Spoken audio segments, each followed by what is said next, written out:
Hello, and welcome to I Am Dad podcast with your fatherhood authority, Kenneth Braswell. 30 minutes of wisdom, information, resources, and nuggets to help you on your fatherhood journey. Or maybe you're just curious and want to hear some real talk about fatherhood, family, and the minds of men. Well, guess what? We got you too. Sit back, grab your pad and pen, and maybe even bring a little something to sip on. Enjoy 30 straight minutes of fatherhood, family, and fun with the Fatherhood Authority, Kenneth Braswell. Welcome to I Am Dad podcast. I'm your host, Kenneth Braswell. Thank you for joining us for another episode. Man, this month seems like it's just been flying by. Trying to keep up with myself, trying to keep up with everything that's going on in my life and in the life around me. And it's just a joy to continue to do this work, continue to serve the people that we serve.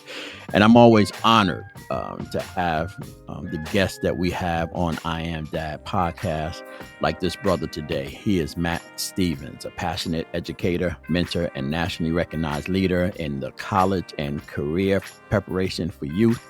From designing workforce readiness programs at major universities to creating statewide virtual mentoring initiatives during the height of the pandemic, Matt has spent decades helping young people, especially young men, prepare for life beyond the classroom. A proud member of Omega Psi Phi fraternity and the 2021 Eta Phi chapter Omega Man of the Year. Matt brings a deep commitment to community, legacy, and purpose, whether he's guiding students towards their futures or building platforms for fathers to show up, grow, and lead. Matt's impact is undeniable. And today we get to hear his story. How you doing, Matt? Hey, Kenny, man, I'm gonna hire you to write my bio from now on. Yeah, I always try to do it to go above and beyond when I'm introducing people. I know how important that is. And we also want to make sure people know how special you are. Thank you. Matt, we start the show off really interesting just to kind of ground us in this whole conversation of fatherhood. And I always believe that this is one of the ways to do this when people know your story, whatever your story is. And so don't ask me to prompt you on how to tell this story. If you're in a barbershop and this conversation comes up, you have a story, you have input. And what I want to hear from you today is tell us your daddy's story. Oh, my daddy's story is quite simple, man. I'm the proud father of two children. My children are grown, Whitney and Javon. What can I say? Being a father has been the most important thing that I've ever done in my entire life. And from my personal point of view, from my personal experience, it has led me to the man that I am, both personally as well as professionally. Mm-hmm. Since I've known you, you've been in the space of really helping build the careers of young people. And so talk to us a little bit and take us on a journey as to how you got into this space and why the space is important to you.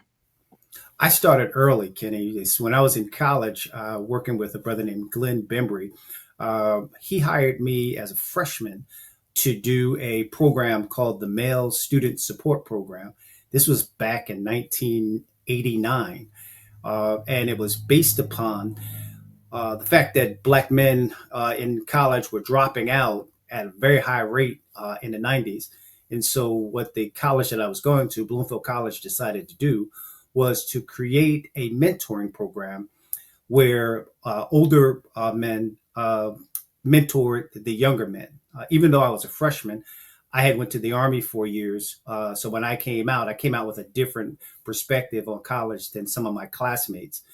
And so we started back in 1989. And since then, I've stayed in this field, focused on mentoring and particularly focused on mentoring young men to manhood. And as of recently, the last 10 years, I started working on fatherhood because I really, really believe that fathers are the secret weapon that will help us to transform our communities to where they are supposed to be. Of the kids that you are mentoring, where do you see the biggest impact as it relates to the connection between them and their fathers? The biggest connect that I see is getting to know the fathers. A lot of times, the kids that I'm working with don't live with their dads, excuse me, for one reason or the other.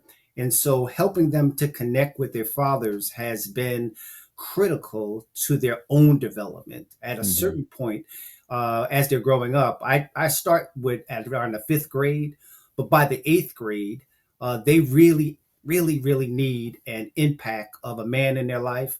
And quite often, the father is available to get it done. He may not be engaged with the mother, he may not have a great relationship with the mother, but nevertheless, what I'm finding is the boy needs the contact with his father. And if not his father, a very strong influence, male influence in his life. Mm.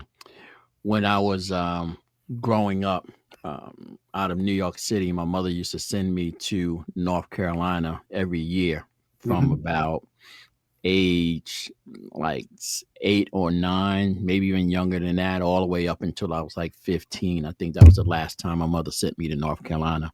But while I was there, I stayed with my uncle, my auntie, and a couple of my cousins. And one of my cousins, Al, who was my favorite cousin, unfortunately was killed during a accident after he had joined the military. The reason I'm telling this story is because I wanted to do everything Al did. Mhm. He had a 74 Chevy Nova. I wanted a Nova when I grew up. He went to North Carolina A&T. I wanted to go to North Carolina A&T. But the other thing that he did that I thought I would follow him in his life was he was an Omega man. And I didn't know what that was. I had no idea. I was from Brooklyn, and you don't hear, at least when I was coming up, you didn't hear a lot about fraternities and sororities, and even college for that matter, right? For kids that was growing up in the hood. But at his funeral, the Omegas came through and they did a ritual for him, and it blew me away. And I've always wanted to become, never did it. As I got older, started to do it one time, and we were going in and we had this line that was gonna go through, and it was three of us and two of them fell off and it was just me, and they wanted me to go through by myself, and I'm like, I'm not doing that. That defeats the whole point of brotherhood, right? Why would I do that by myself?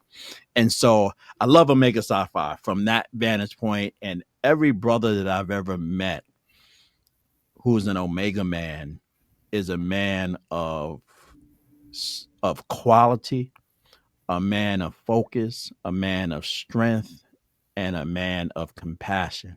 And you're that. Tell me why you chose Omega Psi Phi. Well, thank you for that, Kenny. And we still got room for you if you're interested. It had to be a senior program because I couldn't do nothing else. It had to be on my mind alone because physically I'd be done. I got you.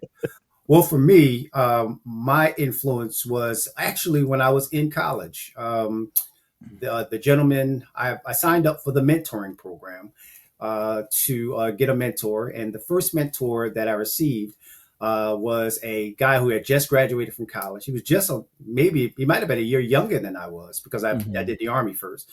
And he really couldn't share anything about life that I needed to know. He could share a little bit about careers because he had just farther advanced, but I needed a life mentor. And so I asked for a switch in mentors, and a godsend was sent my way, a brother named Dr. Lee Nunnery. And he was, at that point in time, he was the president of the Swiss Bank in New York City. Mm. And he changed my entire life by one visit. And that visit was when, because I was from New Jersey, I had never really been to New York City before in any real capacity, maybe just visiting or going to a play or something, but never in the corporate sector. And so he worked in this large building on the gazillion floor. And just going to see him that one time at work, it was almost like you remember in trading places when the guy walking through the office says, "Good morning, Mister Such." It's "Good Yeah, morning, yeah, Mister yeah. Such." Good morning. Mhm. It was like that, and he was the guy everybody was saying good morning to. But he was extremely humble, and we went to his office, and it was one of those offices that you can see the whole world out of the window where he was Mhm. located at. Mhm. And after that, that changed my entire life, my entire focus on what I really wanted to do, because I didn't know, I didn't have any exposure. And he helped me to see that the world was a small place and I can have a piece of it, but I had to have the dedication to kind of get it done. And so right after that meeting, he asked me if, hey, have you ever considered joining the fraternity? By this time, I was a senior in high school. I was a senior in college, and pledging as a senior was not on my mind at all. I needed to get out and get a job. So he invited me to his chapter. It was the New Beta chapter in Inglewood, New Jersey. It was a graduate chapter. And he asked me to consider joining the organization. And after meeting all of the guys and seeing all of the good work that they had been done, I was hooked. That was 30 years ago, and I've never stopped since. Yeah, I think, out of all of the fraternities, and I respect each and every one of them for what they do, but it's something about the Qs and their dedication to this work, specifically around fatherhood, that's different. Why do you think the focus is so different with the Omegas as it relates to fatherhood? I can't speak to why it's different, but I can speak to what we do and why we do what we do. Hmm. Um, our president, or we call the Grand Basilisk, his name is Ricky Lewis. When he came into office, he made it a mandate. We have mandates in our fraternity that you're required to do that have been there since 1911 when we were founded.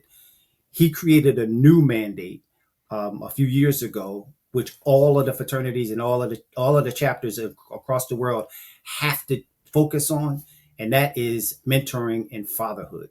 Mm. So in that regard, he made it a mandatory part of what we do to focus on mentoring the boys and supporting fathers. And so with that leadership at the highest level, it then just drilled down to all of the chapters all over the world.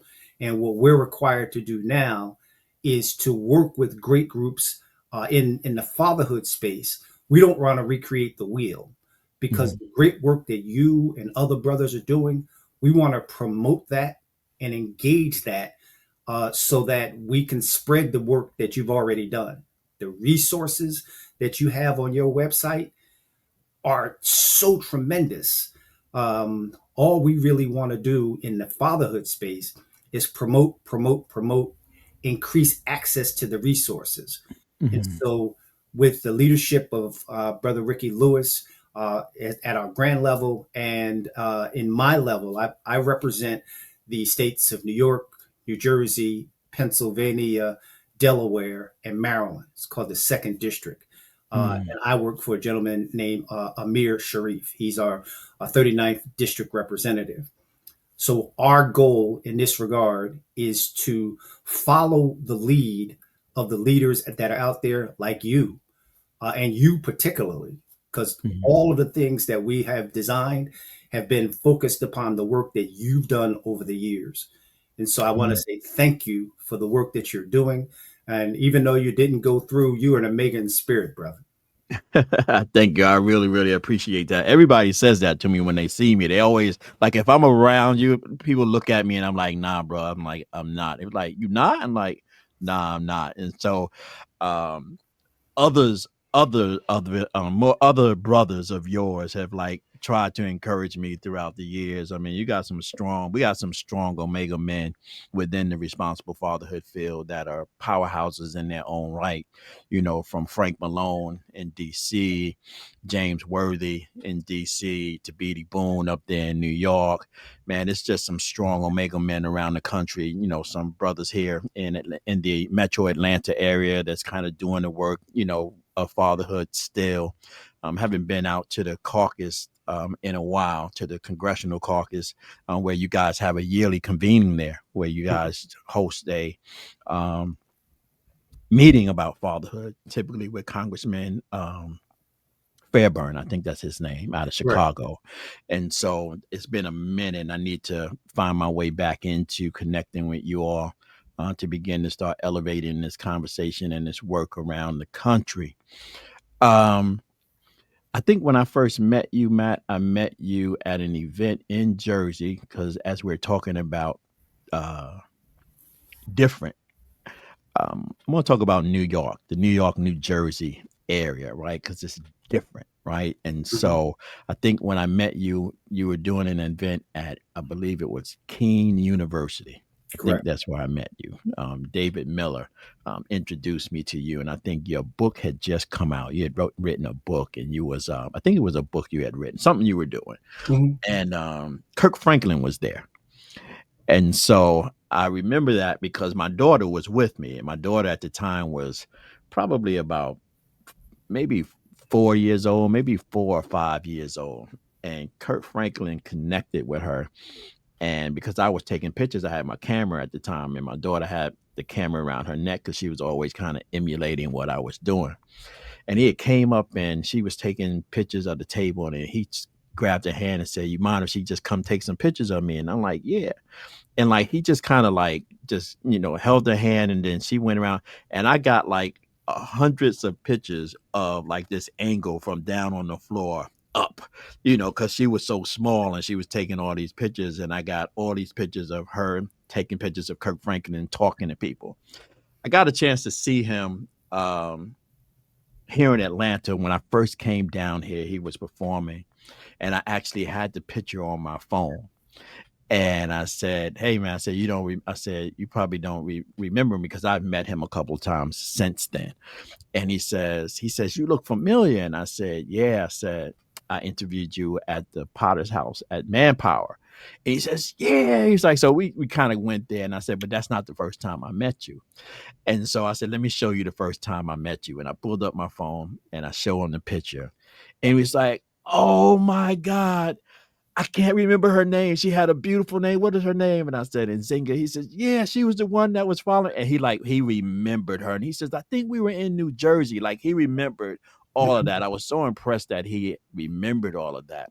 But it was the first time that I was kind of introduced to your work, particularly as you're connecting your mentorship work to colleges and universities and trying to connect these kids very early in their lives to really kind of understanding the collegiate pathway. Talk about why that's so important to get them early, to pull them through from a mentorship perspective into that space to give them a better leg up on life.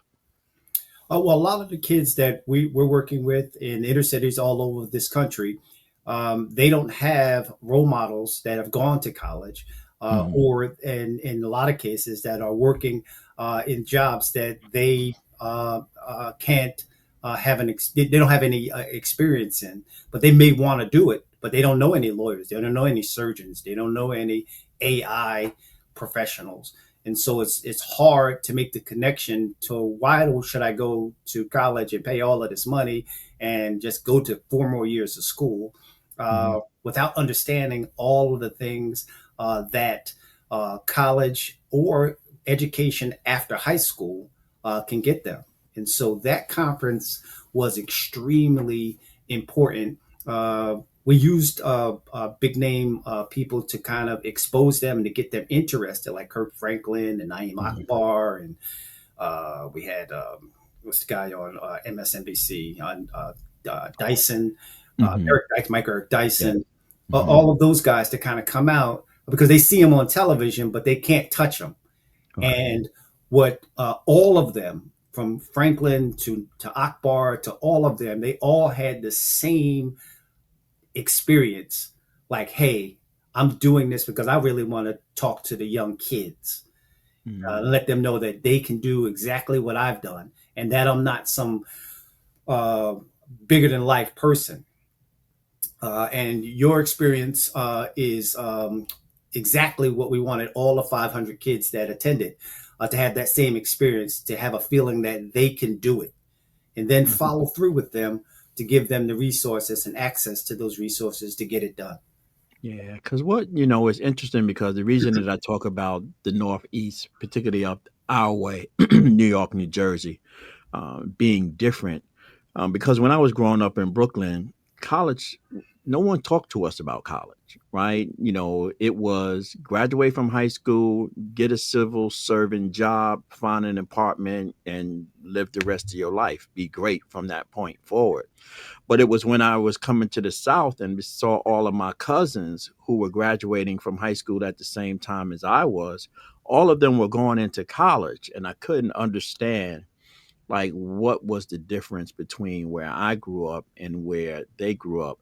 What like planted the seed in you about going to college? Like I said, I was in the Army, and I got out of the Army, and it was work that I started. And I said, it's got to be something different than this. And what Mm, really encouraged me is when I was in the Army, I was in Korea. And I remember speaking to this lieutenant, and he was just a little older than I was, but he was in charge of everybody there.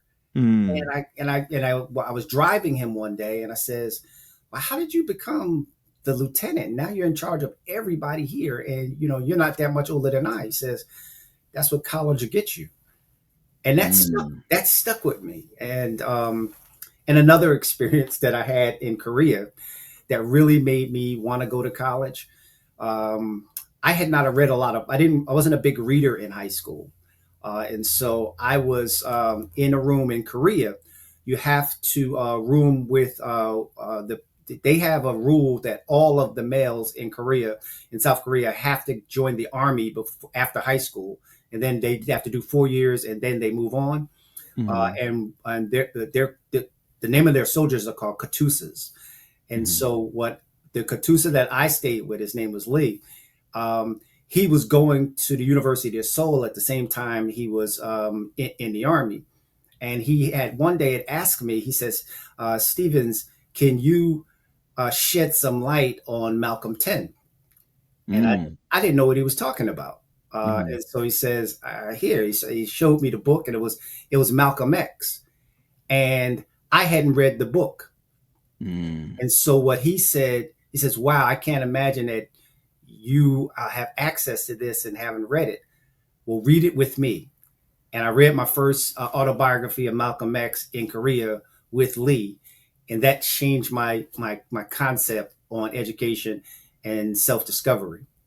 So I hope that answered your question. That's an amazing story, bro. That's like, it's interesting that, I did not know you were in the military because I also went in the military and I left that out when I talk about the trajectory of kids coming out of the Northeast that wanted to do something more with their lives. Because I don't know if you're like me, I don't go back home All right. because it's not a happy experience for me because almost everybody that I grew up with, they either in the ground or behind the wall, right? And the rest of them got out, the few or the rest of them got out like we did. We just kind of went our own personal path. But military, for many of us, was an option in that space, right? If you couldn't find a civil service job, you couldn't work for the post office, right? Because that was the thing, get a job at the post office. You went into the military. Right. And when went into the military, like I was in search of manhood. That's why I went into the military. When you think about the core issue, now when you were in the army or you were in the Marines? I was in the Army. You're in the army. What was the core thing for you that made you even consider going into the military? For me, like I said, I was a horrible student. you know, uh, College really wasn't an option. Okay. I graduated barely. I think if it was 300 kids in my class, I was probably number 298. Uh, and I was a good kid, but I wasn't a scholar. Okay. And my mom was like, not paying for that, my Mm, friend. You're gonna have to figure out a different route. And the Army recruiter was he was influential, and he shared things, the places that I can go, things that I could do that I had never ever imagined. And so I went in, and I was lucky. I was one of the ones to get my first assignment was hometown recruiter. hmm Came Okay. back, I was all buffed up from all of the push-ups, and my job was to go to the high schools and talk to people about the Army and what Hmm. it had done for me. And it was just a phenomenal experience for me to kind of do that. And so the influence for me was I wasn't a good student. I didn't have many options. Um, and it just worked out. Hmm. I've often heard, or I've heard this argument. I don't know if it is an argument, but I've heard the argument that going to basic camp is equal to being pledged.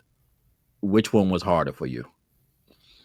I think the army was because the army was it was more physical than it was mental. Mm, The pledging process was for me, it had certain physical aspects, but the majority of it was mental, and the pledging process, or what we now call the intake process, is really to get you to understand the focus of teamwork, and to follow whatever model is part of your organization. Our model is friendship is essential to the soul.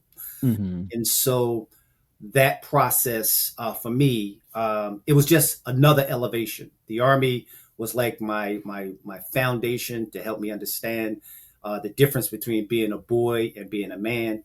And the Omega experience helped me to understand my role in the community as a man and how to elevate that and always reach back for my brother. mhm.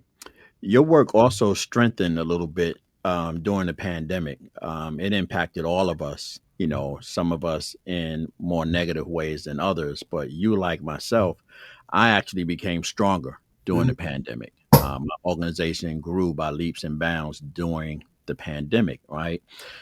What was it like for you going through that time, knowing that this was my motto. It has always been my motto as a CEO of a not-for-profit organization doing servant work, and my motto has always been that I need to be available for the people I serve at the moment that they need me the most, right? And if I can't be that, then what am I? Correct. Right? It's easy to be there for people when it's easy. But when it gets hard for everybody, including the servant, it's very difficult to show up. What were you doing during that time that kept you focused and kept you strong in that space? Well, amazingly, Zoom had really just came out, Hmm. and myself and a couple of brothers, one in particular, brother Barry Devone, we just said, "Hey, listen, if we outwork everybody in Hmm. this Zoom space, we can change the world." And so we started to create Zooms, mentoring for the kids, because as you kind of remember at that time, everybody was in a crazy space. And so our biggest, most successful thing that we did is we did a thing called the Omega Wealth Academy. And what we Hmm. had is a bunch of our brothers who were in the financial business area. They would come on, and we did this stockbroker game. And I can Hmm. remember we had kids from all over the world signing in. I think at the most we had 100 kids signing in for an hour a week, just so that they could have contact with other human beings. And we didn't plan it that way. It just happened. Hmm.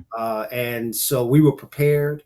In a lot of learning curves that we had to kind of go through, with learning how to unmute 100 people at the same time. You remember when Zoom first came out? It was like, hey, mute yourself. Right.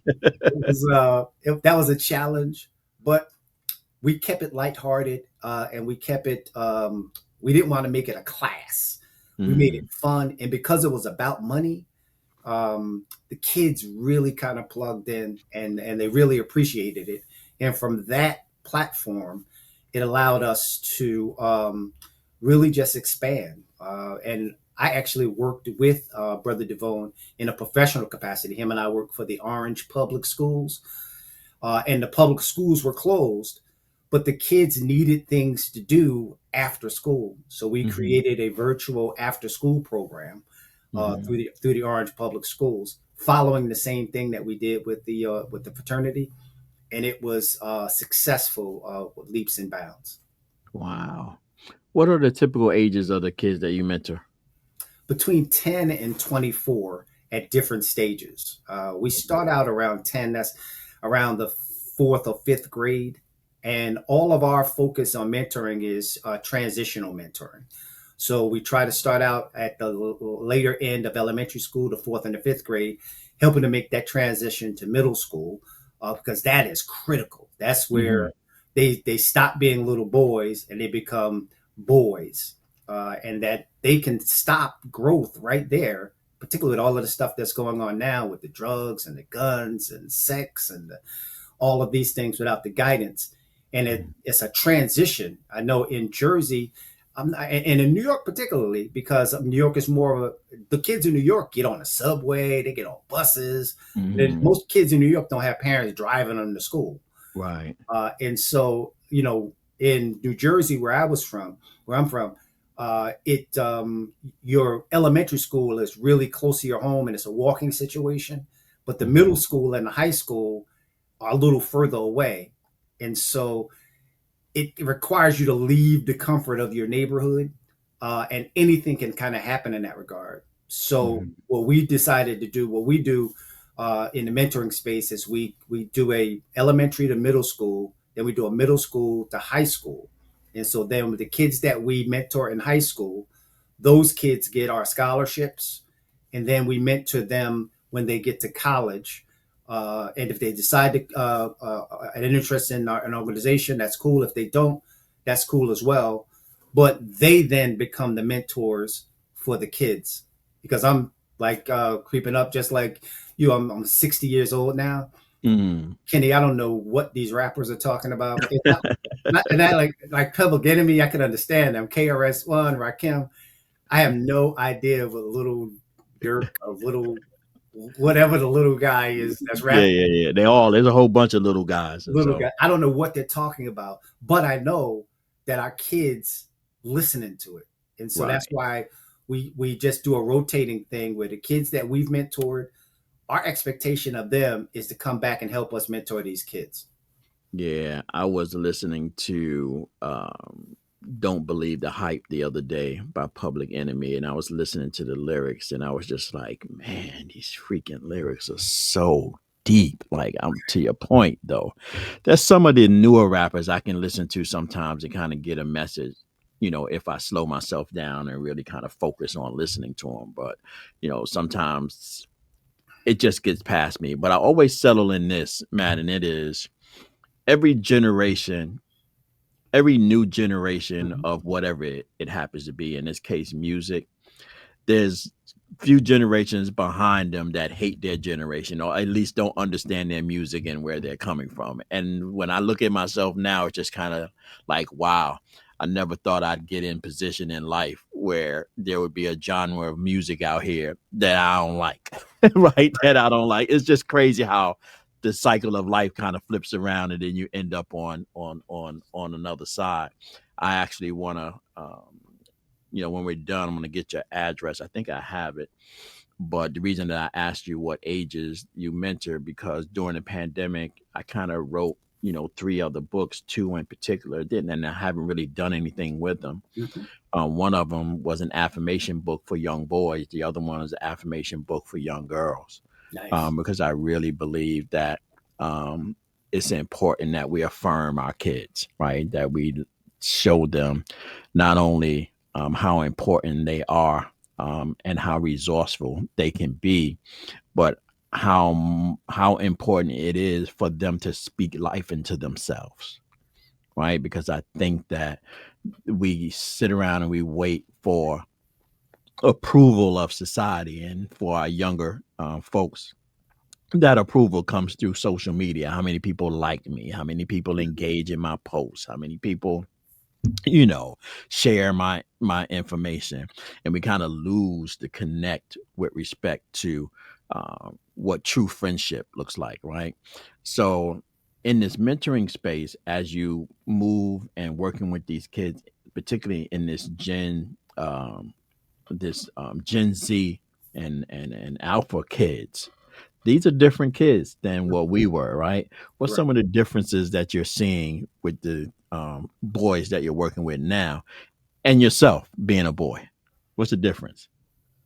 I think the times have changed. The expectations of manhood have changed, and I would just say their access to information is much larger than mine was. Mm, I actually had to go to the library and actually pull a book off the stack. mm, When I was in college, the personal computers really didn't exist. Cell phones didn't really exist. right. And so what I'm noticing is that these kids are far more advanced than we Mm, were mm, in regards to the information that they have access to. mm, What I think where our generation can assist in some of the things that they may not have is they don't have what I'm seeing is the same level of do it yourself that mm. our generation had. A lot of these kids have never had to kind of make up a game. Like when your parents would be like, just go outside. I don't care what you do, Mhm, just go mhm. outside. We would go outside, and we didn't have a football. We do a rock. Made stuff up. So, Made yeah, stuff up, right? yeah, you just a rock fight, or something. We made it up, and the kids here, I think, even with all of the access to the information that they have, their imagination is not the same as ours was because we had to. We didn't Mhm. have access to everything at the touch of our finger. The AI, they can ask it, "Hey, what is 2x = 6, and why is that?" We actually had to Mhm. figure it out. Mhm. And so I don't compare the the generations for better or worse. And that's not what you was asking me, but I Yeah. do. A lot of people do that. A lot of people Yes. compare it and say, "Oh, your generation is this because y'all didn't have to do that." This generation is who they are, and we've made them. And so our Yeah. job is not to criticize them, but just to guide them. And that's what this mentoring for me really becomes live. And I try to learn something from them, and they teach me more than a lot of times. A lot of the sessions, they end up teaching me more than I've taught them. But I Mhm. think what's important for me to remember is that I'm always Mr. Matt. And so while I'm friendly, I'm not their friend. Mhm. And I maintain the adult in the situation, and they need that. Our kids need men to be men and mentors to show them how to get it done. I hope that Yeah. answers your question. No, you did. I'm glad that you said that because so often we want to sit in this space where we make statements like, "I wish it was like it used to be," Right. right? And then you have to ask yourself the question, was how it used to be so good from what it is today? And so when you talk about how we have kind of created the environment and made the atmosphere that our children today have to adapt to, that was just like spot on because it is what it is. They are in a different reality. One of the things I want to ask you though is, in previous generations, particularly a couple generations back, you'll have the older generations say, I failed to do this in passing the baton forward. Mhm. Do you think it's something that we have not realized yet that we need to pass on to a newer generation so that we don't get in the same spot looking back at how we moved it forward and saying, damn, I wish I had done this, or I wish I had said this, or I wish I had provided this for our youth? I think more than any time in the history of the world, our children require perseverance Hmm. because the challenges that are in front of them are going to require more than any other time in history based upon where this world is right now and where it's forecasted to go. Hmm. Our children have, our community has, our culture has always been able to adapt, but more than any time in history, in my humble opinion, we have to ensure that our kids can persevere and to overcome the obstacles that are put in front of them. The tools are there to get it done. It's just the understanding and the belief in themselves, and then our generation guiding them is Mhm. how I think what this generation is going. And I believe that in a lot of cases we're missing that mark. We're missing the Mhm. mark to teach our kids how to persevere and Mhm. how to move forward in what some can see as unsurmountable obstacles. Yeah. We've done bigger things, but these things that are coming up are going to be critical for them to get over it. And when I say get over, I mean get over the kind of the hump to the next step. Mhm. And so my push in regards to mentoring is to persevere no matter what. Mhm. There is an unpredictability that exists for our youth today that did not exist for us, particularly in the space of career advancement, right? Mhm. So when we were coming up, there were all of these kind of hard skill trades that our schools would kind of walk us through because they thought that these were the occupations, that would allow us to be able to live with some level of comfort, whether it was becoming an electrician or becoming a plumber, or earlier you said a lawyer or a doctor, or there were kind of these things that, became the career path for us. Now they're predicting that they don't have the ability to know what the career path is going to be 5 years from now, right? It could be that different. Mhm. So when you're mentoring our youth in those spaces, particularly around career paths, what are the tactics that you guys are using to be able to prepare them no matter what the actual career is? For us, reading is critical. Okay. The majority of our children are not reading on grade level. And so, whatever this future is going to bring, you're going to have to read about it. Mm. So, the reading and the STEM are critical, basic foundations that our children are going to need to kind of move forward. We don't know what AI is going to be doing. The other day, I heard on the television that the New York City taxi drivers are now having a problem because AI is replacing them with artificial cars.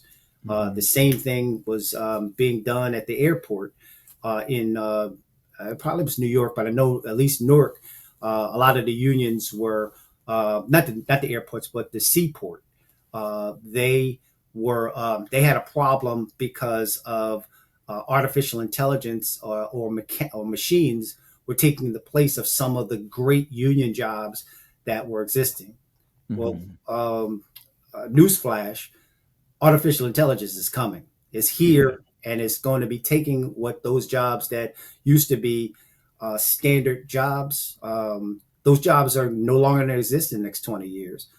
But to overcome that, I think that our kids really got to master the basics. There's no reason on the planet Earth why a child in the United States of America can't read. Mm. And a lot of our kids can't read, and that's going to be the major thing that I think is going to put us back further than we've ever been before if we don't address it immediately. Wow. So, what do you see in the future? Because we haven't had a lot of conversation about where the mentoring space is going to go, particularly as it relates to people who are going to serve as mentors, right? Because that's always an issue too, right? If you look at many of the mentorship organizations around the country, they struggle with getting mentors in the space. Like, how are you going to continue to do this work and build on the issue of making sure that you actually have the mentors in place to do the mentoring? I don't think there's an easy answer to that. I can tell Mm. you what some of my thoughts are and what I'm doing. And what that would be is you got to meet the kids where they're at. In Mm-hmm. some instances, like what I'm doing, you mentioned the Young Men Employment Network conference that you brought your daughter to that Franklin was at. I'm doing it again this year in Neptune, New Jersey. But the difference and what I've never been able to do and what I'm really looking forward to do with this conference is I've never been able to follow through. Mm-hmm. At you came to the conference, 500 young people that came. They met Kurt Franklin. They met all of these different people, and I had never seen those kids again unless I saw them at the ShopRite or something. But I never Wow. saw them in a practical mentoring space again. Mm-hmm. Technology is allowing me now every week after the conference, I'm going to be meeting with these young people virtually. And then once a month, we're setting up field trips for them to be able to go in whatever area they had an interest in going. So, take for example, gaming is a new fascination that the young people are engaged in. At our conference on October 25th, we have the community college who has a gaming um, major. They're going to be talking to the kids about how do you become a gamer.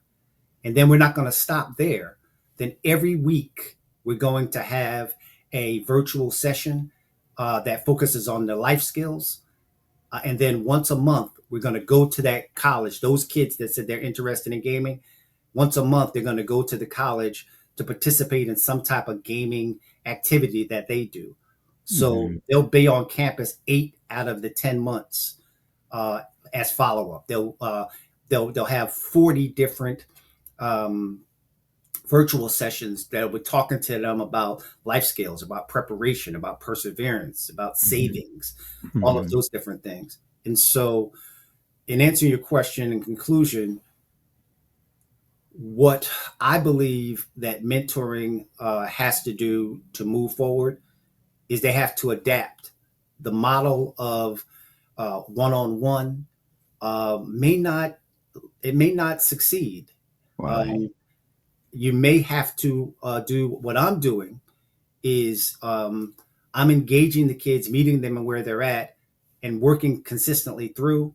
And then the individual mentors will come as they developed because we'll teach them on how to just similarly look like go like say if I was interested in doing what it is that you do, I would just come to say, "Hey, Kenny, can you mentor me in this area?" Mm-hmm. Our kids don't know how to do that. They've never had that conversation with anybody. So Wow. what we'll be doing is teaching them that life skill, how to meet their mentor, how to ask people to mentor you. But Mm-hmm. to think that the mentor is going to be this guy that pops out of the sky and signs up for your program, I don't think that is going to be the future of mentoring. But that's my humble opinion. I may not be accurate, but that's what I believe.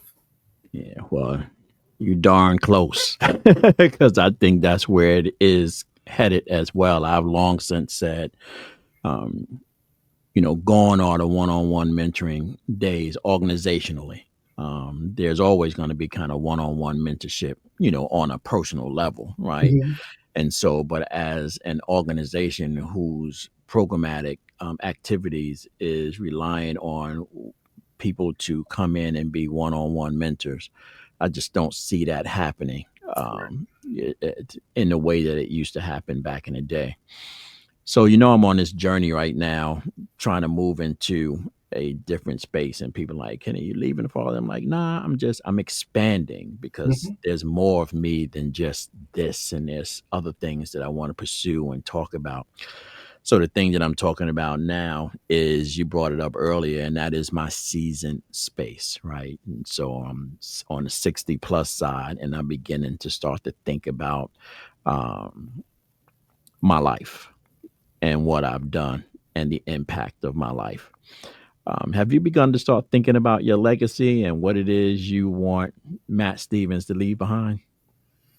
Yes, yes, Mm, actually, um, when I think about what I want to leave behind in this space for the young people who I've mentored, is just the need for them to do the same thing that I did. Mm. to mentor other kids. What I often do is, um, like you, probably, I have a zillion books. I'm looking at my bookcase right now as I'm speaking, and because I'm up there, I'm getting up there in age. You know, my vision is not as tight as it used to be, Hmm. and so I can't read any of these books anymore, man. Yeah, so I'm looking right now. I'm looking at the souls of Black folks. I'm looking at Mm. um, why should white guys have all of the fun. I'm looking at another book by James Baldwin, Fire the Next Time. I'm still Hmm. literally looking at them. Hmm. What I do is I give these books away to kids for gifts, for Christmas gifts, Hmm. and in each of them, I say, when you finish reading this, give it to somebody else. Wow. Yeah, and so my legacy that I want to leave with in the mentoring space is that mentoring never ends, Hmm. and that you always have the capacity to mentor somebody. Mm. Okay. Wow, man. Man, it's been a pleasure talking to you, bro. It's been a while, It's and been a we minute. do need to connect. You know, business gets crazy. You know, my life has been utterly ridiculous over the last at least year now, but in a good way.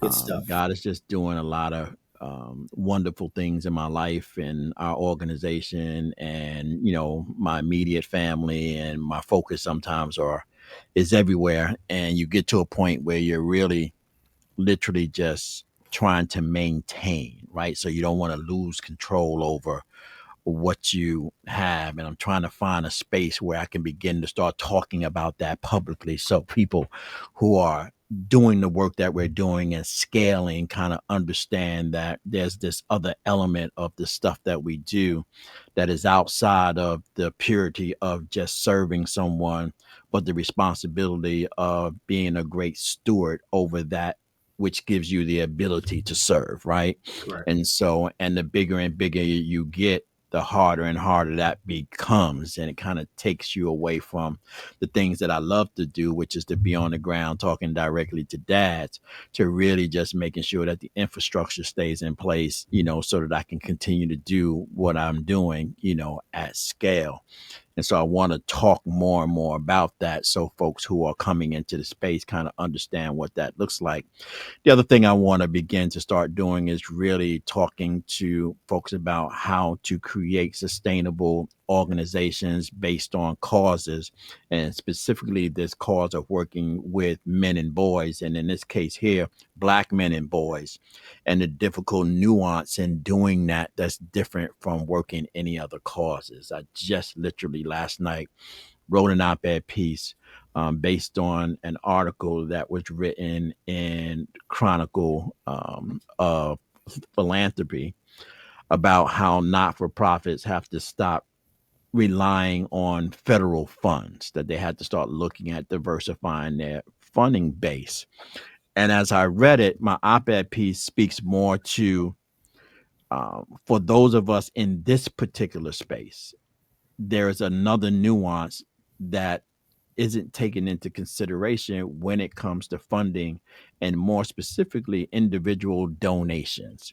And that is, you and I are serving a population of people that people don't really care about, even our own people, right? Hmm. And ain't nobody cutting no checks just for the compassion of saving Black boys, and even less Black men. They'll write a check for a tree, a seal, or a forest, right? Before they will a Black boy, and more definitely Black men. And so while all of these kind of other conversations are taking place out there, there's this other nuance that those of us who do this work have to think differently about how we build a sustainable model to continue to keep up with the rest of society. And so that's kind of where I'm leaning right now, wanting to talk more about that, to your point, particularly in mentoring young men who are coming out of your space, catching on to exactly what you're doing, which is I want to give back, and being realistic about what that looks like, what that is. Like, give back meaning what? Do you just want to do Bible study on Sunday? Do you just want to do a support group in your basement on Wednesday night every month? Do you want to start a whole organization and hire people and save your city? That's different, right? Do you want to have a national voice? And we're not talking about national social media influence. That's different, right?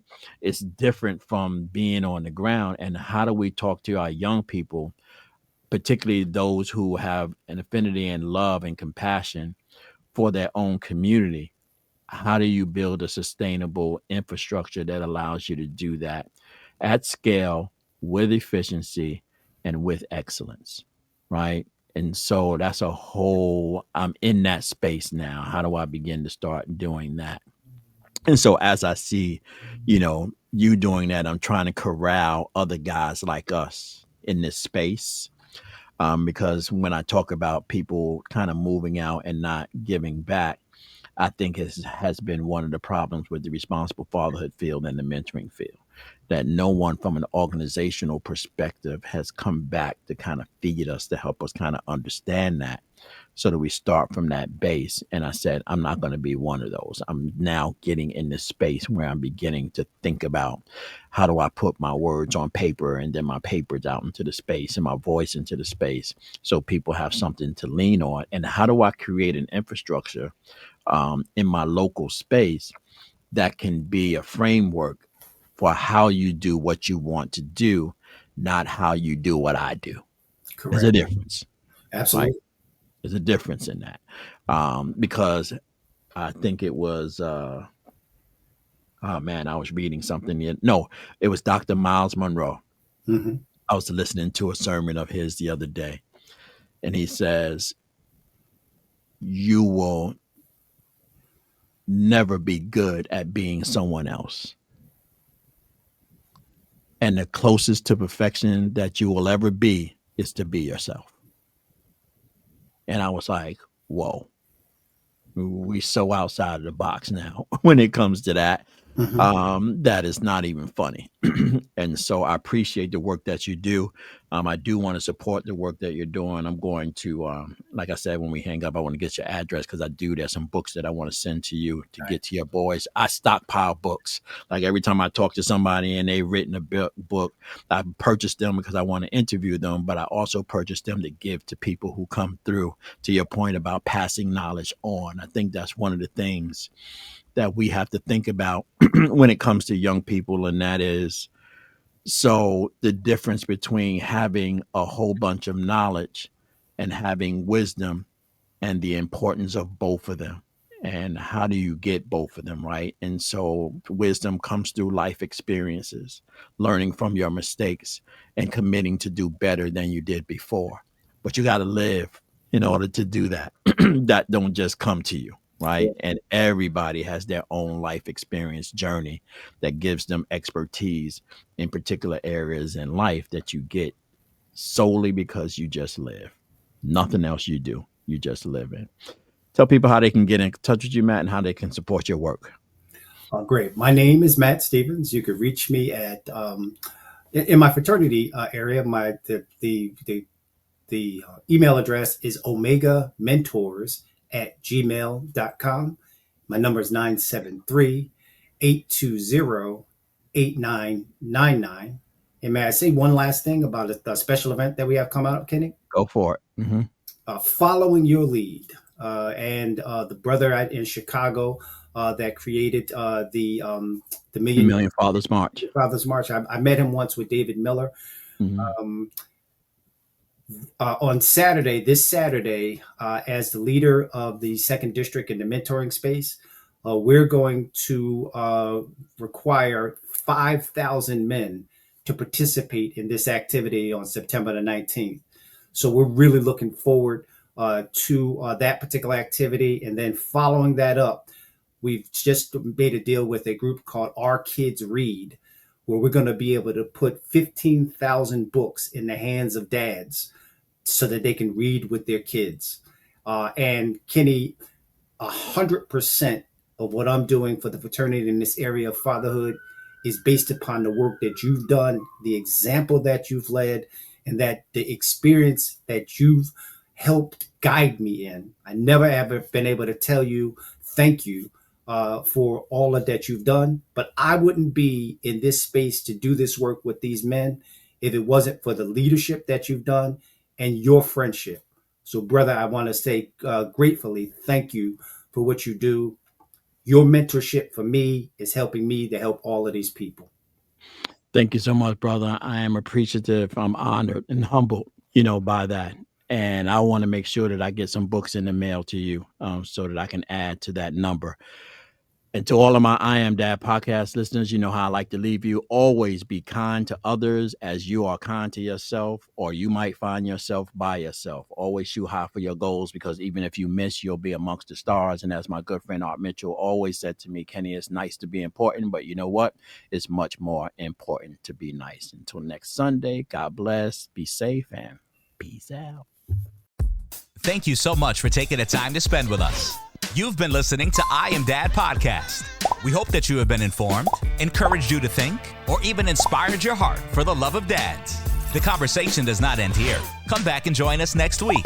Same time, same place. Or you can continue the dialogue on our I Am Dad Facebook page. We also invite you to listen to past episodes, learn more about us, and keep up with special activities by visiting IamDadPodcast.com. That's IamDadPodcast.com.